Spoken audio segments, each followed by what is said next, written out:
suis ingénieur géotechnicien.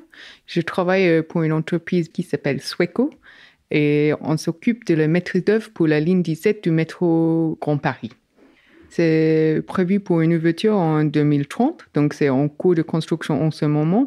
On creuse une tunnel sur une première partie sur le Bourget et on va faire une deuxième partie jusqu'à l'aéroport Charles de Gaulle pour ouvrir en 2030. Moi, je travaille sur une métro qui va impacter des milliers de gens. C'est la première ligne que des gens vont voir quand ils arrivent à Paris, au Charles de Gaulle. Donc pour moi, je travaille sur des projets énormes que j'aurais pas eu l'opportunité en Australie. Je suis malentendant. Ça veut pas dire sourde. Je suis pas culturellement sourde, mais je suis malentendant. Ça veut dire que j'entends pas trop bien, mais j'entends toujours. Et voilà, je suis appareillée depuis que j'avais 22 ans et c'est ma vie maintenant, mais la vie continue. Moi, je porte des appareils auditifs classiques derrière mes oreilles avec une petite micro derrière et une petite speaker à l'intérieur. Donc, c'est très discrète. Pour moi, j'oublie que je les porte, sauf quand je les touche avec mes cheveux. Ça me permet de comprendre ce que les gens disent. Donc, sans mes appareils, j'entends, mais je ne suis pas capable de tout comprendre. Je demande souvent aux gens de répéter ce qu'ils viennent de me dire parce que je n'ai pas entendu les sons. Pour moi, la meilleure situation de communication avec des personnes, c'est quand je peux voir le visage. Parce que je lis sur les lèvres, mais aussi sur le corps en entier. C'est pas uniquement les lèvres qui me parlent. Donc, les gestes, les expressions du visage, tout ça parle. Aussi, au travail, j'aime bien utiliser Teams. Pour moi, toute la communication en visio, ça a changé la vie pour moi. Merci Covid. Je peux avoir des sous-titrages des réunions. Ça me donne les gros mots qu'ils utilisent.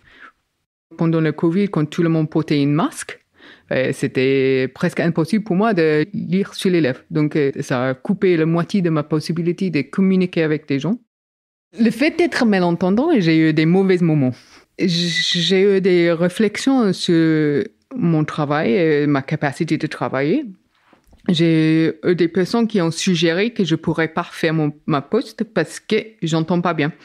Elsa peut pas faire cette surveillance de travail parce qu'elle peut pas entendre. Mais c'est pas vrai, je peux et je m'adapte. J'ai aussi été écartée souvent des conversations. Donc, je travaille sur mon propre projet et des gens ont arrêté de m'appeler. Ils ont commencé à appeler mon voisin de bureau pour parler de mes projets. Donc, ça peut être un peu dur pour moi d'être écartée de mes propres projets, juste parce que j'entends pas bien et parce que des personnes n'ont pas envie de changer leur façon de communiquer.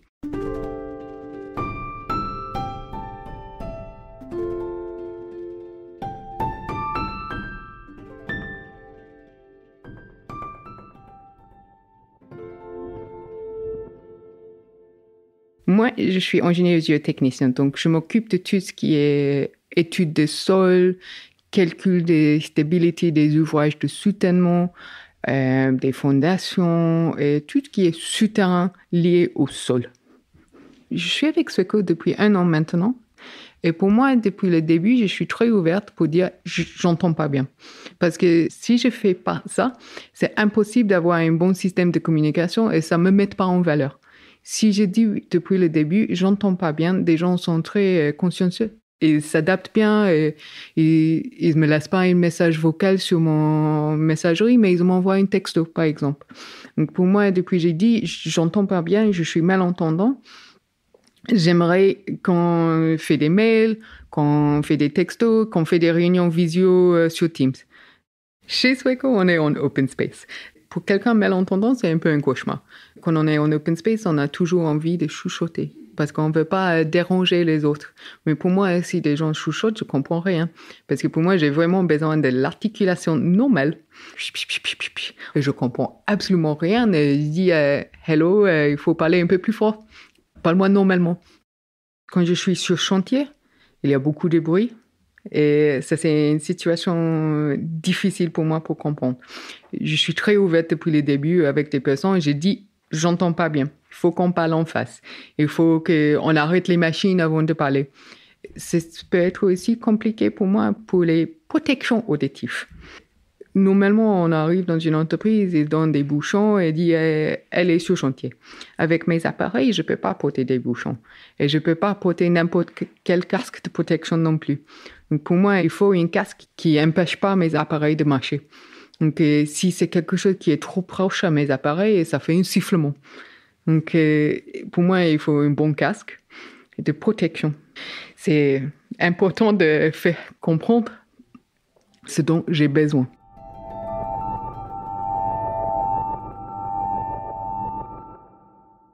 Je suis malentendant et rien ne va changer si j'admets pas à mon employeur que j'ai cet handicap. Si j'ai une pièce de papier qui dit Elsa, elle est en situation de handicap, c'est reconnu, on comprend ce qui se passe.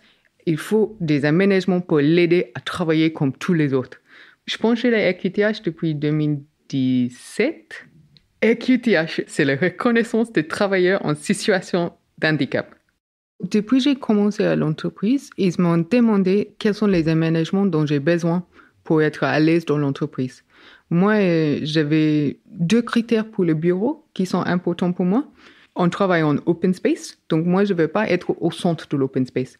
J'ai vraiment besoin d'être dans un coin où des personnes ne peuvent pas venir derrière moi pour me faire surprendre. C'est horrible. Je ne les entends pas derrière moi et soudainement, il y a quelqu'un là. Mais aussi pour contrôler la direction des bruits. J'ai voulu aussi un casque audio adapté. Donc, j'utilise un casque audio spécial. Donc, mais c'est toujours un casque audio standard. Donc, c'est juste une casque qui est assez grande pour couvrir mes oreilles sans empêcher mes appareils. Mais j'avais aussi besoin des équipements spéciaux pour le terrain. Donc, un casque protection des oreilles qui n'est pas des bouchons. Et pour moi, c'était pas de souci. Ils m'avaient demandé si j'avais des préférences pour quel type. Moi, j'ai dit, je sais pas. J'avais jamais vraiment eu une avant. Donc, on avait testé le premier qu'ils avaient trouvé et c'était parfait pour moi. Donc, c'était tellement facile de dire, j'ai besoin de ça, ça et ça. Et ils ont dit, OK, voici. Aussi, j'ai besoin des lumières. Parce que pour moi, si on va dans une salle de réunion et on met pas les lumières, je vois pas bien les visages des personnes et c'est fatigant. Et aussi, un autre petit aménagement que j'ai demandé, c'est pour des réunions très longues. Je demande toujours d'avoir mes sujets en début. Parce que pour moi, écouter quelqu'un pendant 4 heures, c'est fatigant pour tout le monde. Mais pour moi, c'est épuisant. Donc, au bout de 2 heures, j'ai du mal à me concentrer, d'écouter. Donc, souvent, on passe mes sujets en premier. Comme ça, si je suis pas tout, c'est OK. J'aimerais faire comprendre qu'il y a des avantages d'être malentendant. C'est un peu bizarre de dire, mais pour moi, le fait que je suis travailleur qui n'entend pas bien, ça ne veut pas dire que je ne suis pas assez bien que les autres. Un exemple clair de ça, quand je dois communiquer avec mes clients, il y a toujours une tracée écrite de tout ce que j'ai dit. Donc pour moi, il y a des avantages de travailler avec des personnes en situation de handicap. On n'a pas toujours la même façon de travailler, mais ça ne veut pas dire qu'on est plus mauvaise que les autres.